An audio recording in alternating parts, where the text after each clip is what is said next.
바이솜입니다. 넷플릭스, 디즈니, 아마존, 애플, 티빙, 웨이브, 쿠팡까지 2024년 기준으로 우리나라에는 정말 다양한 OTT 서비스 업체들이 있습니다. 이 중에서 여러분들은 얼마나 많은 OTT에 가입하고 서비스를 이용하고 계신가요? 2023년 12월 기준으로 보았을 때 우리나라의 프리미엄 OTT 가입자 수는 무려 1,900만 명이나 될 정도로 OTT는 이제 어마어마한 규모의 산업인데요. 이 시장을 가장 크게 장악하고 있었던 것은 역시나 넷플릭스였습니다. 비단 한국 작품들을 통한 해외에서의 엄청난 파급 효과는 제외하고서라도 대한민국 안에서만 해도 넷플릭스는 650만 명의 가입자를 확보해 34%의 시장 점유율을 차지하고 있었는데요. 티빙이 340만 명의 점유율로 2위, 웨이브가 300만 명으로 3위였으며 디즈니가 드라마 무빙 효과로 점유율 11%인 200만 명의 가입자를 보유하고 있었습니다. 넷플릭스의 독주를 막기 위하여 티빙과 웨이브의 합병 이야기도 나올 정도로 현재 넷플릭스의 한국 내 점유율은 압도적인 수준인 것이죠. 그런데 사실 넷플릭스가 이 정도로 엄청난 장악력을 갖게 된 데에는 넷플릭스가 직접 제작한 오리지널 콘텐츠의 영향도 있었지만 엄밀히 말해 우리나라 방송국들이 제작한 드라마들이 넷플릭스를 통해 유통되어 크게 성공을 거둔 영향도 매우 컸는데요. 당장 TVN 드라마 눈물의 여왕 단 한 편만으로도 넷플릭스는 전 세계 시청자들이 6억 시간 동안이나 넷플릭스에 접속하게 만들 수 있었습니다. 이렇게 한국 작품들의 위력을 톡톡히 누렸던 넷플릭스의 독주. 그런데 지금 이런 넷플릭스와 국내 OTT 간의 경쟁에서 엄청난 지각 변동이 일어났다는 사실 알고 계셨습니까? 넷플릭스가 놓친 단 한 편의 드라마의 위력으로 넷플릭스를 추월해버린 국내 토종 OTT가 있었던 것인데요. 그 OTT의 이름은 바로 티빙이었습니다. 사실 넷플릭스의 경쟁 업체가 넷플릭스를 따라잡은 현상이 일어난 것은 넷플릭스가 시장을 장악하고 있는 국가 중에서는 거의 최초의 일이 아닐까 하는데요. 네이버의 존재감으로 인하여 구글이 지배하지 못하는 전 세계에서 정말 몇 안 되는 국가 중 하나인 우리나라에서 넷플릭스와의 경쟁을 놓고도 이런 흐름이 감지되고 있는 것입니다. 이런 엄청난 변화가 일어난 데에는 여러 요소가 겹쳐 있었겠지만 그 중에서 가장 중요한 역할을 했던 킬링 콘텐츠는 바로 화제의 TVN 드라마 선제업고 튀어였습니다. 웹소설 내일의 으뜸 선제업고 튀어 원작의 이 TVN 월화 드라마는 변우석, 김혜윤 배우가 주연을 맡아 연기한 작품이었는데 이 드라마는 현재 국내뿐만 아니라 해외에서도 엄청난 인기를 구가하고 있습니다. 그 여파에 넷플릭스가 흔들릴 정도라니 정말 대단한 일인 것이죠. 빅데이터 분석 플랫폼 모바일 인덱스의 분석에 따르면 이 드라마로 인하여 우리의 토종 OTT 서비스 티빙은 지난 5월 28일 하루 기준 총 250만 10시간이라는 이용 시간을 기록하여 넷플릭스의 240만 8,179시간을 넘어 OTT 업계 1위에 올랐는데요. 물론 KBO 야구의 독점 중계로 최근에 많이 상승한 것도 있었지만 이 선제업고 튀어라는 드라마가 가공할 위력을 발휘한 것이었습니다.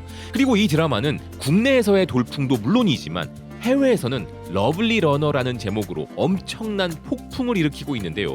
해외의 드라마 전문 매체들 또한 한국 로컬 OTT 티빙이 러블리 러너 덕분에 지난주 사상 처음으로 넷플릭스의 전체 시청률을 넘어섰다면서 티빙이 하루 시청자 수를 넷플릭스를 위협하는 수준까지 끌어올린 것에 주목하였습니다. 그럼에도 러블리 러너가 역대 티빙 드라마 1위는 달성하지 못했다면서 이는 티빙과 넷플릭스에서 동시 방영되는 눈물의 여왕 때문이었다고 이야기했는데요. 인도의 힌두스탄 타임스는 이것이 굉장히 중요한 변화라는 것에 동의한다면서 러블리 러너의 해외 시청자들은 넷플릭스가 이 드라마를 놓친 것을 조롱하고 있다는 것이었습니다. 넷플릭스는 K-드라마로 큰 수익 올릴 기회를 놓쳤다는 기사는 넷플릭스가 망설이는 사이 또 다른 해외 OTT인 비키가 이 드라마를 가져갔는데 러블리 러너는 130개국에서 시청률 1위를 차지하며 흥행에 박차를 가하고 있다는 것이었는데요. 그래서 한류 드라마의 최고 허브인 넷플릭스에게 불안감을 형성하고 있다는 것이었습니다. 그런데 넷플릭스가 이 드라마를 놓친 뒤에 해외 시청자들에게 조롱까지 당하고 있는 이유는 넷플릭스가 러블리 러너를 놓친 대신 변우석, 김혜윤 배우가 출연한 다른 한국 드라마들 중에 넷플릭스가 이미 방영하고 있던 힘센 여자 도봉순과 같은 드라마들의 클립을 띄우며 간접 홍보를 하고 있기 때문이란 것이었는데요. 넷플릭스도 러블리 러너의 인기에 슬쩍 묻어가려 한다고 하니 이 드라마의 인기가 더욱 체감되는 부분이죠. 그런데 이런 넷플릭스에게 결정타를 날린 것은 타임 매거진이었는데요. 러블리 러너가 올해 최고의 한국 드라마로 결말을 장식하였다 라고 이야기한 타임 매거진이었습니다. 이 기사는 아직도 2024년이 절반 정도 남아있지만 최고의 드라마 러블리 러너를 잡기 위해서는 다른 한국 드라마들이 모든 노력을 다해야 할 것이라 평가했는데요. 타임슬립 장르의 이 16부작 드라마는 너무나 멋진 엔딩을 선사하였다는 것이었습니다. 이런 러블리 러너의 만족스러운 결말은 이 드라마의 성공과 더욱 연결된다는 기사는 이 드라마는 사실 한국 드라마 팬들 사이에서 큰 관심을 받지 못한 채로 시작되었다면서 제작 승인조차 어려웠고 캐스팅도 쉽지 않았던 이 드라마의 시작 단계에 대해 설명했는데요. 글로벌 OTT 강자 넷플릭스의 선택을 받지 못한 채 상대적으로 작은 틈새 OTT 업체인 비키를 통해 전 세계로 스트리밍되었기에 사실상 대박을 터뜨릴 수는 없을 것으로 예상되었지만 이제 이 드라마의 성공과 주연 배우들이 현재 받고 있는 세계적 관심은 이 드라마의 엔딩만큼이나 운명처럼 느껴진다는 것이었습니다. 실제로 넷플릭스에 비하면 작은 OTT에서 해외로 스트리밍되고 있는 상황이지만 극중 스타로 나오는 변우석 배우의 가상 밴드인 이클립스의 노래가 빌보드 글로벌 200 차트에까지 진입해버리는 엄청난 성과를 내기도 했는데요. 또한 해외에서는 러블리 러너의 시청 방법을 공유하는 것도 SNS에서 유행이 되었다는 기사는 어째서 넷플릭스에 이 드라마가 없냐고 시청자들은 질문하고 있다는 것이었습니다. 미국 엔터테인먼트 매체 스크린렌트는 마치 오징어 게임이나 사랑의 불시착이 나왔을 때 수준으로 러블리 러너와 유사한 한국 드라마 10개를 선정하여 추천하고 있기도 했는데요. 이 드라마는 평점 전문 매체 IMDb에서도 무려 평점 9점으로 엄청난 점수를 받고 있었고 드라마의 OST는 유튜브에서 1000만이 넘는 조회수를 기록하고 있었습니다. 그런데 사실 넷플릭스도 이런 상황을 가만히 지켜보고 있지만은 않았는데요. 넷플릭스의 메인 페이지를 요즘 눈여겨보신 분들은 아시겠지만 넷플릭스가 요즘 정말 오래된 한국 드라마들을 엄청나게 많이 올리고 있습니다. 이런 흐름에 따라 넷플릭스의 유명 드라마인 나이트 에이전트 시즌2가 나오기 전에 꼭 봐야 할 드라마로 한국 드라마 베가본드를 추천하는 기사가 나오고 있기도 한데요. 무려 공개된 지 10년이 지난 한국 드라마들까지도 넷플릭스는 공격적으로 올리고 있습니다. 넷플릭스가 이렇게 하는 데에는 다 그만한 이유와 전략이 숨어 있는데요. 팝문화 전문 매체 ST 아트팩트는 2000년대부터 한류는 이미 글로벌 대중문화에서 어느 정도 견인력을 얻고 있었다면서 보아와 비가 세계적으로 적지 않은 인기를 끌던 이 시점에 한국 영화계에서는 봉준호 감독과 박찬욱 감독이 인정받기 시작했으며 드라마에서는 겨울연가와 커피 프린스, 꽃보다 남자가 떠오르기 시작했다 소개했습니다.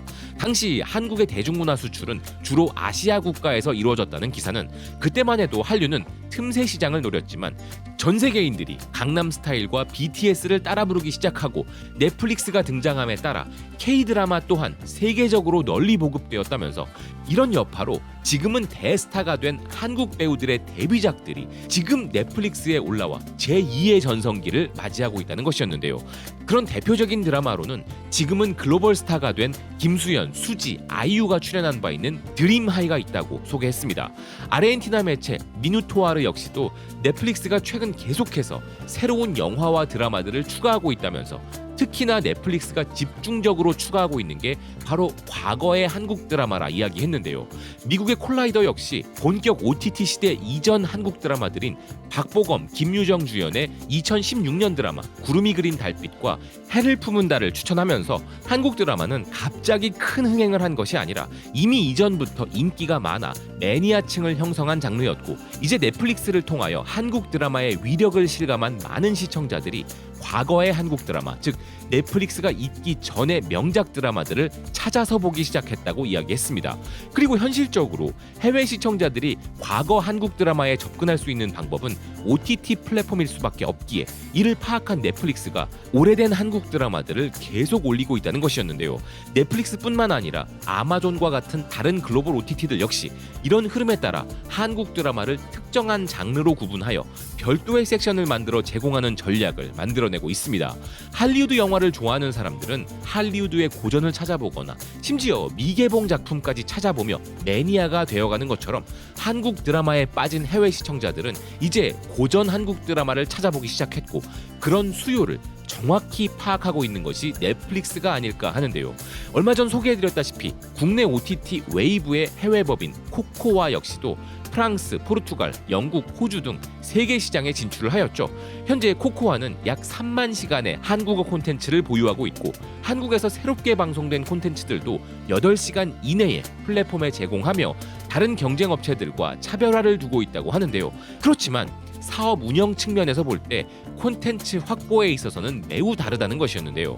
웨이브는 메이저 방송 3사가 합작으로 만든 회사이기에 이들을 통해 모든 작품들을 방영할 수 있을 것이라 생각했지만 한국 콘텐츠 산업이 성장하면서 콘텐츠 가격도 많이 상승했고 이로 인한 예산 문제로 콘텐츠 확보에 어려움을 겪고 있다는 것이었습니다. 방송사들은 일부 프리미엄 작품들을 코코아 대신 글로벌 플랫폼에 판매하여 코코아는 일부 작품들을 보유하는데 실패했다는 것이었는데요. 게다가 이제는 고전 한국 드라마들과 잘 알려지지 않았던 한국 드라마들에 대한 수요까지 다시 되살아나면서 글로벌 플랫폼들과 토종 플랫폼들 사이에 한국 콘텐츠 확보 경쟁이 본격적으로 시작된 것입니다. 티빙이 이번에 넷플릭스의 시청률을 눌렀던 것은 일시적인 일이었을 수도 있지만 토종 OTT들의 저력이 큰 변화를 만들어낸 것은 사실인데요. 비록 자금과 규모적인 부분에서 열세인 것은 현실이지만 우리 토종 OTT 기업들이 차별화와 틈새 시장 공략으로 앞으로도 국내외에서 계속 선전하기를 응원하겠습니다. 시청해주셔서 고맙습니다. 또 뵙겠습니다.